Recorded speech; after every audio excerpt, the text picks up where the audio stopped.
Next up on the channel, we have probably the most affordable electric vehicle, new electric vehicle in Europe, the Dacia Spring. We've already had it at the European launch, but we weren't able to drive it. Today we're going to be driving it. We haven't got a price yet in Ireland because we're waiting on that EU tariff from Chinese electric vehicles, because this is a Chinese vehicle in underneath being brought into Europe by Dacia. We're going to have a look around the outside, the inside, and then take it out for a drive. But people want practicality, people want a decent amount of tech, people want a decent price. This is going to tick potentially a lot of boxes. It's interesting stats that they were saying inside. A lot of first-time EV buyers in Europe in the generation 1 of this is really a facelift because it's the same underneath. But over 90% of EV, is their first EV was a Dacia Spring, and over 70% of people, it was their first time buying a Dacia. So we're finding that Dacia are using this to gain market share, but also help that EV adoption. Let's have a look around the inside, the outside, and as I said, take it out for a drive. This Dacia is in the top level trim, which is the Extreme, but also in one of their new colors. This is the Safari Beige. When we were back at the European launch, we had it in the brick red. So if you want to see that review and see those colors, head over to the channel. It comes in 6 different colors. I'm going to show them here now on the screen.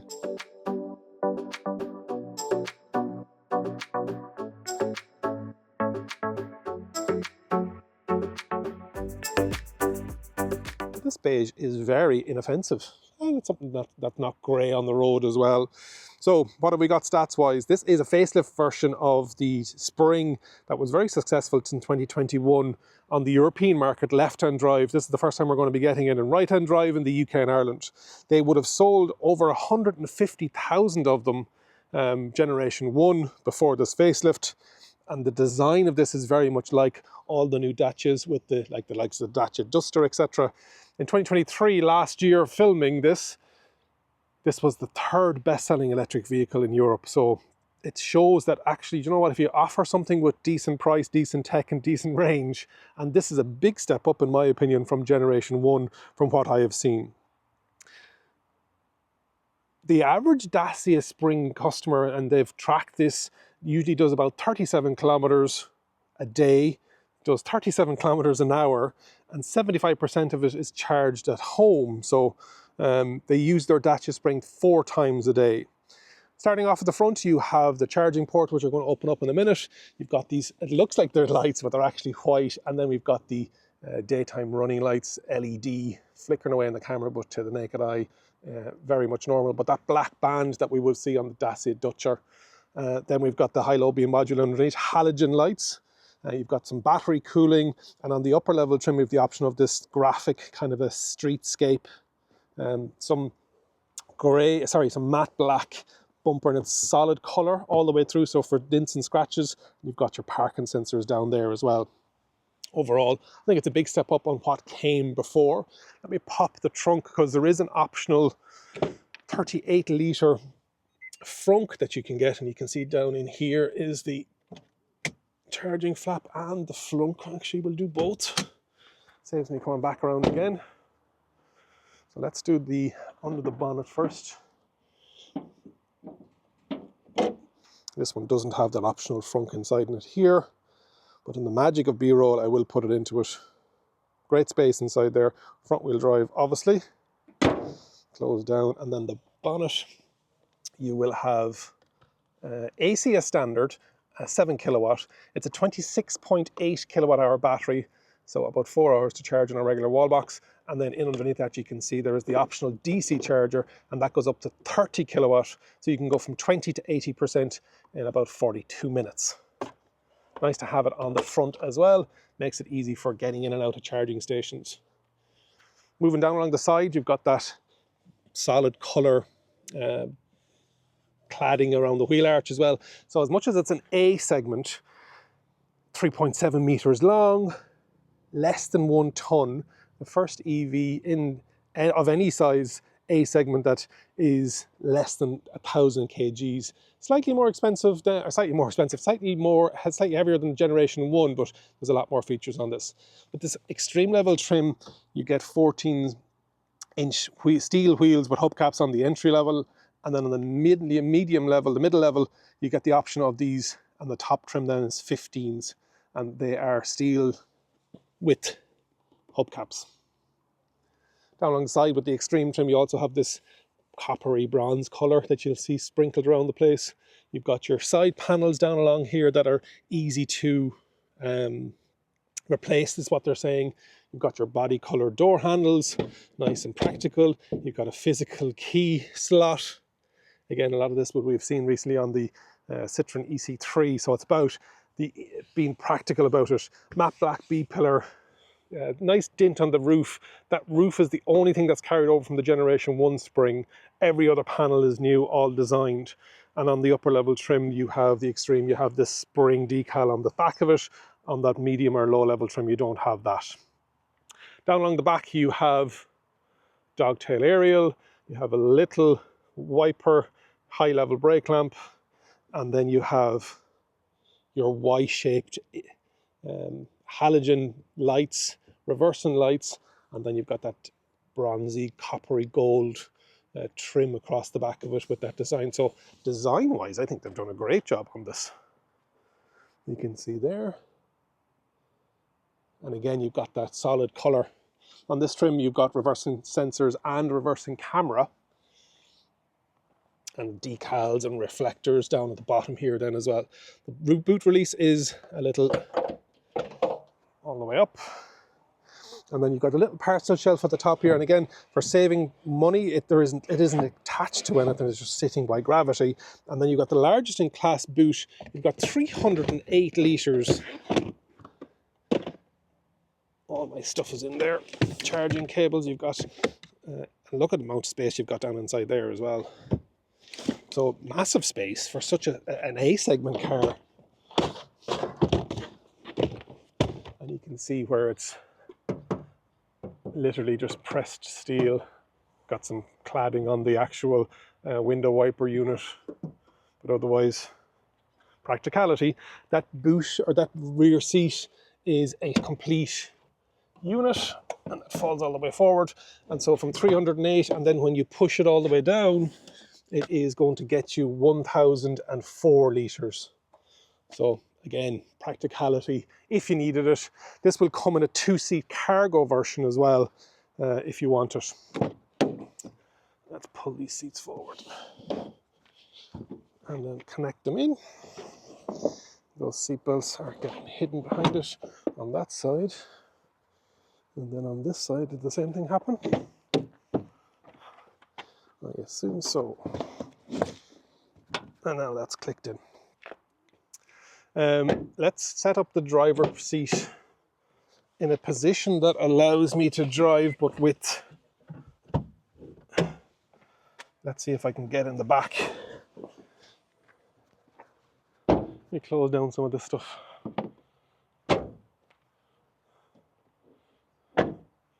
Now, in the rear of the Dacia Spring, you can see it's a 2-seater in the rear, so it's a 4-person overall, 2 headrests. There's not much else happening in the back here. There's no armrest, there's no air vents, there is no USB ports.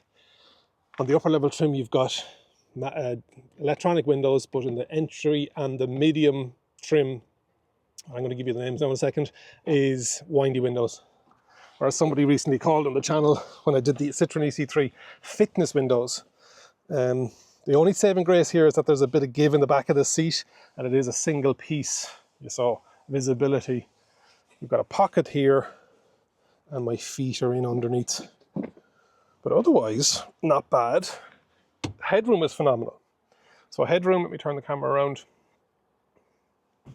Up here, I'm 6'2", 188 centimeters. So just, hair is just starting to, so yeah, good. But otherwise, not much else going on back here. You've got the up, down, and I'll have to see how far those windows come down on the back. I'll do that from the front. In the front, we've got some nice design language going on, and what they've done is they've highlighted the practical bits with white.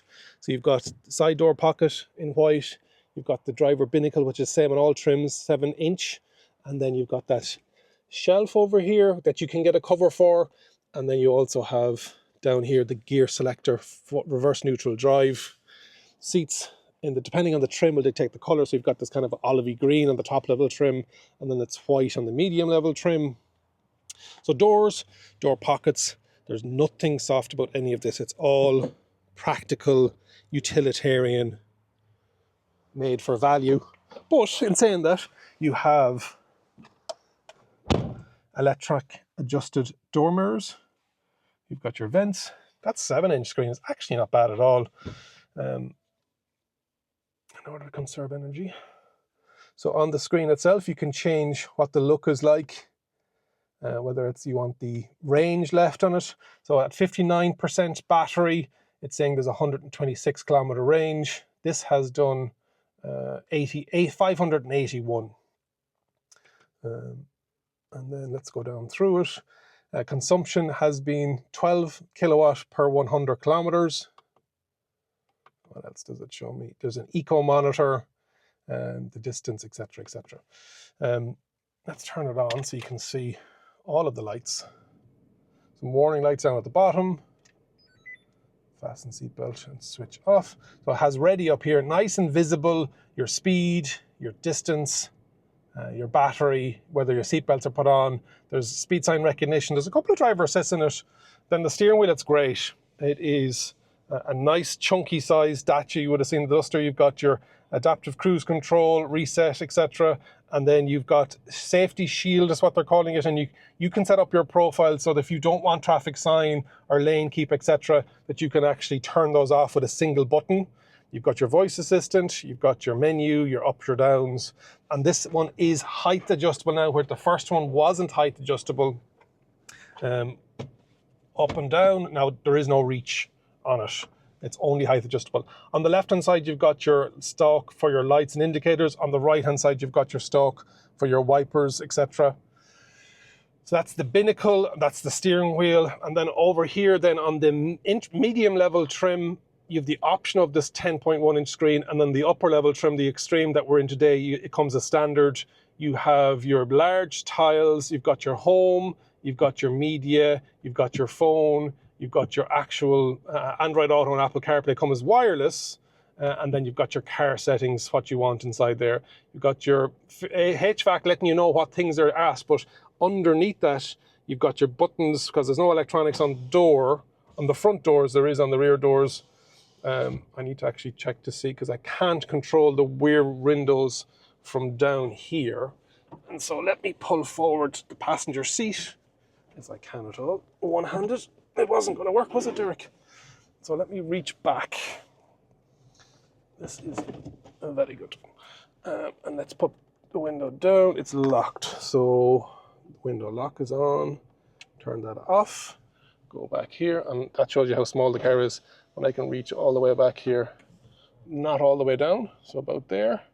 Not sure if you can see that on camera. I think that's the same for if they're manual as well, if they don't go down.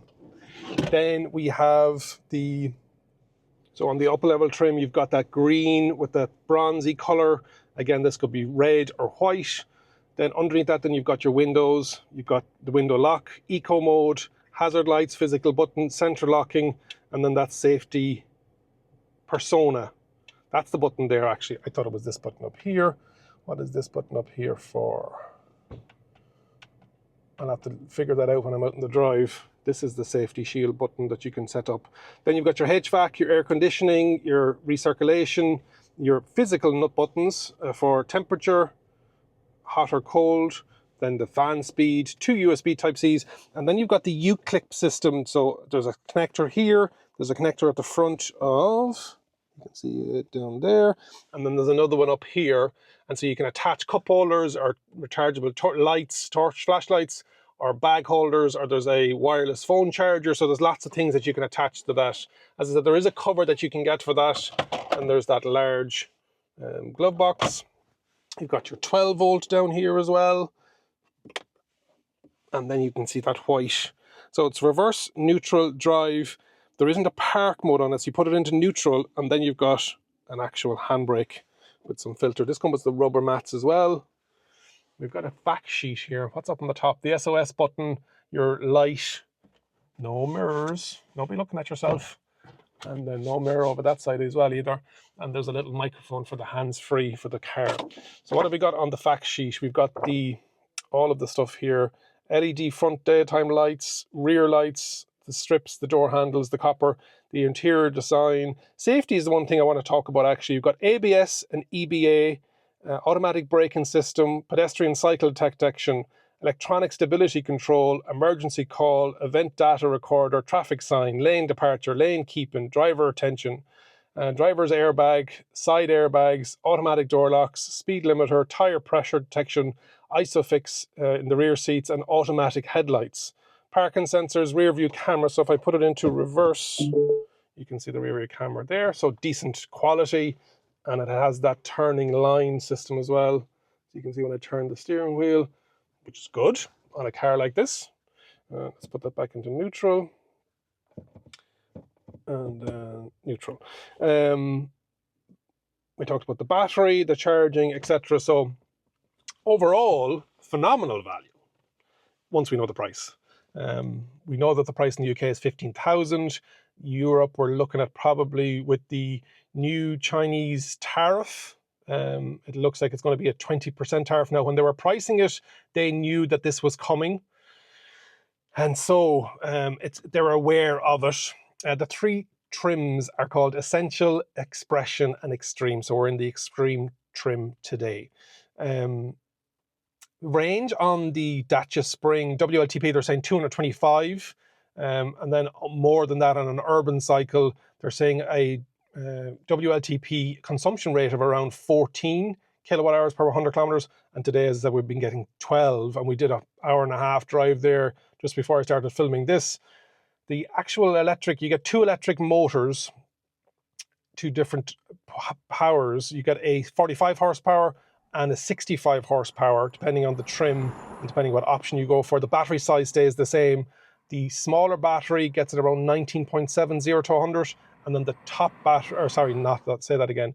The smaller engine, the smaller powered engine, the 45 horsepower engine has a 0 to 100 in 19.7, and then the 65 horsepower electric motor has a 0 to 100 in about 14 seconds. You can precondition the cabin, heating and cooling, and also you can set up charging scheduling. There is an app. There's vehicle to load that we talked about already, which is 3.3 kilowatt output. You have an adapter that you can put on the front and run appliances off at 16 amp. Overall, that's the interior and exterior and some of the stats for the Dacia Spring. More importantly, let's take it out for a drive. Nevo Electric Vehicle Show is back in partnership with Bank of Ireland. The show's second instalment will take place in the RDS Simmons Court on the 10th of November 2024. Building on the sold-out success of the previous show, this will be Ireland's largest ever motor show. Experience all things e-mobility with over 30 manufacturer brands displaying over 80 electric vehicles, the latest in charging and energy solutions, engaging discussions with industry experts, exhilarating test drive experiences, and captivating live vehicle demonstrations. Visit Nevo.ie today to learn more and register for your free ticket. What's it like driving the Dacia Spring? It's a key. Let me show you what that key looks like. It doesn't even fold up, so it literally is. It is what it is. Central locking on it and the boot opening, but not boot. Boot unlocking is what we call it. Put the key in and then turn it once until it says ready. Then it's reverse neutral drive brake. There isn't a park on that gear selector. There's a physical handbrake, and away we go. So as much as the underpinnings are the same as the Generation 1 Dacia Spring, they have worked on new steering wheel, steering feel, and also regenerative braking, etc. So there are a couple of differences in the driving of it. 15-inch wheels now as well, where it was only 14-inch on the original. And this is the 65 horsepower. And I know that 0 to 100 is 14 odd seconds, but the 0 to 30 time is 3.9 seconds. So you're never going to be idle or short for it. We're at 100. Small bit of road noise off the door mirrors, but smooth comfort. Seats are not bad. Yeah, they're okay. And the driving position is great. I love that steering wheel. I really, really like it. The practicality of it, the size of it, the feel of it, and they talked about the feel of the steering wheel. The visibility on the driver display, excellent, and everything is within touching distance. Somebody tweeted me today saying, does it feel tight? And yes, it's a narrow car, 1.622 millimeters, but they've got the handbrake there. You know, it's fine. There is no soft plastic on the door, so yes, if you put your elbow on it, it is going to be not the most comfortable, but it's not bad. The fact that you've got the height adjustable steering wheel, I think it makes a huge difference for people of different heights. So for a multi-car, a multi-driver family, and if this was your primary or your secondary car, the fact that people would be jumping in and jumping out, the adjustment on seat and steering wheel is a nice touch. So pickup is good, suspension is good, and it's got that two-stage regenerative braking. Not one pedal driving, but not far off. It's in B mode here now, and there is a lovely regen to it. I'm a big fan of regen overall, and so having a proper one pedal driving would be lovely, but again, it is what it is. I won't argue with it, and I won't complain. I'd love to know the price in Ireland, but I'm not sure when we're going to get that. It's probably going to be towards the end of the year because of that Chinese import tariff and confirming whether that's going to be in or out or not. So we have to wait till November, the start of November, before that kicks off. Visibility, decent mirror out the back, and the fact that it's only two people in the back, you're not going to have a person in the middle, so not bad. It is a bit shallow, but it's an A segment electric car. Door mirrors are good, there isn't blind spot on them. There are a lot of driver assists in it, but Euro NCAP.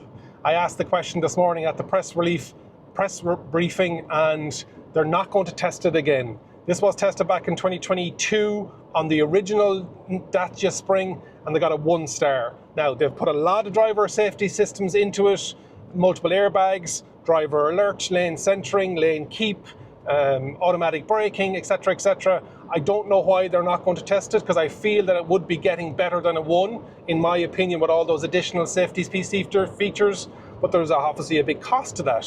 So, don't know why they're doing it. It's 5-star green NCAP, so it's a very light vehicle to manufacture on the environment and also to operate, so that total lifestyle, that total lifespan.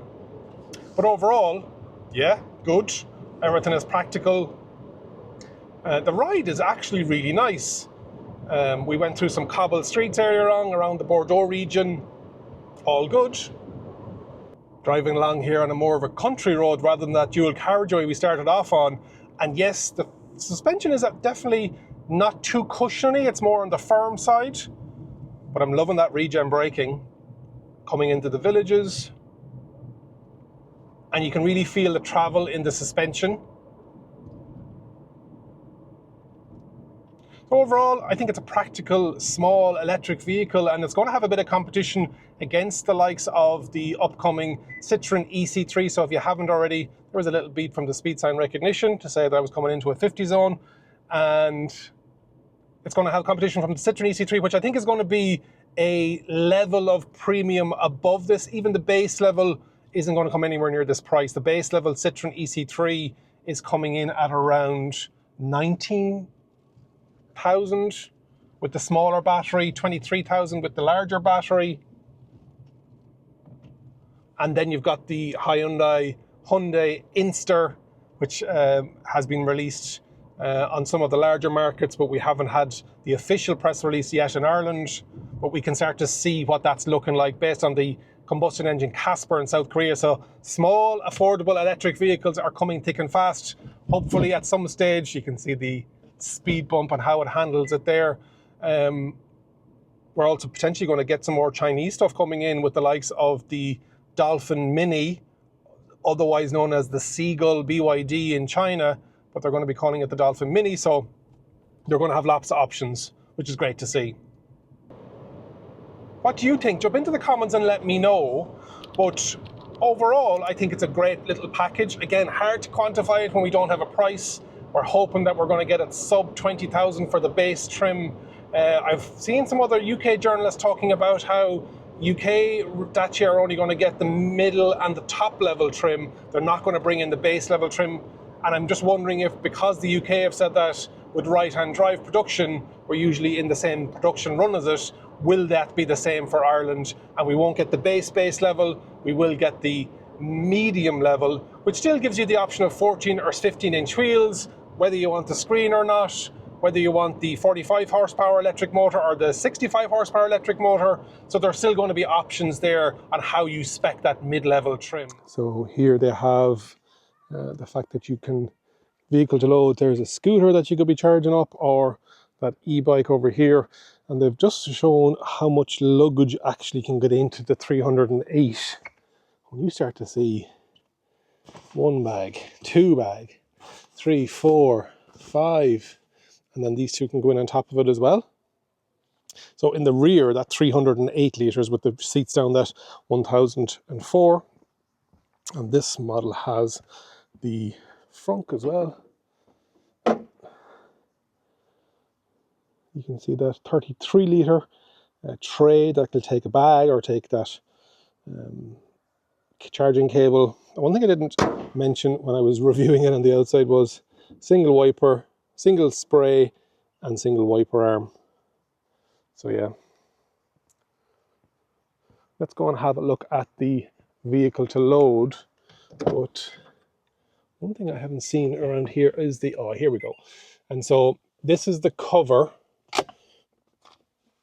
You can get that little cover for it. Oop. And it is there. If you want to block off the top, because you still have the down underneath it, there is a armrest. Very good. And you've got the 3D printed cup holders. This is the Qi wireless charging pad. Part of that U-clip system. You can get that 3-in-1 with the torch, the cup holder, and the basket. The handbag cover. Great to see it. Hopefully you've enjoyed that first drive, second look at the Dacia Spring. I've really enjoyed the trip, and it's great to be here, to be able to drive it for the first time, see what it's actually like, because we didn't get the Gen 1 in right-hand drive in Ireland or the UK, and so we missed out on that, and they sold 150,000 of them, so there's obviously something in it. Now I know in the United Kingdom and Ireland we sometimes don't like those A-segment small cars. We all want our big SUVs, etc. And I think they've done a really smart job of how they've made this look like a small SUV, because people want the height, the road clearance is there, the height is there. As you know, I'm 188 centimeters. So overall, I think it's a great package. Jump into the comments and let me know what you think. If you haven't already subscribed to the channel, please do so. Hit the like button. And remember, if you think an EV is for you, leave it to me and I'll review. Thank you very much for watching. And if you enjoyed this video, I know you're going to enjoy that video too.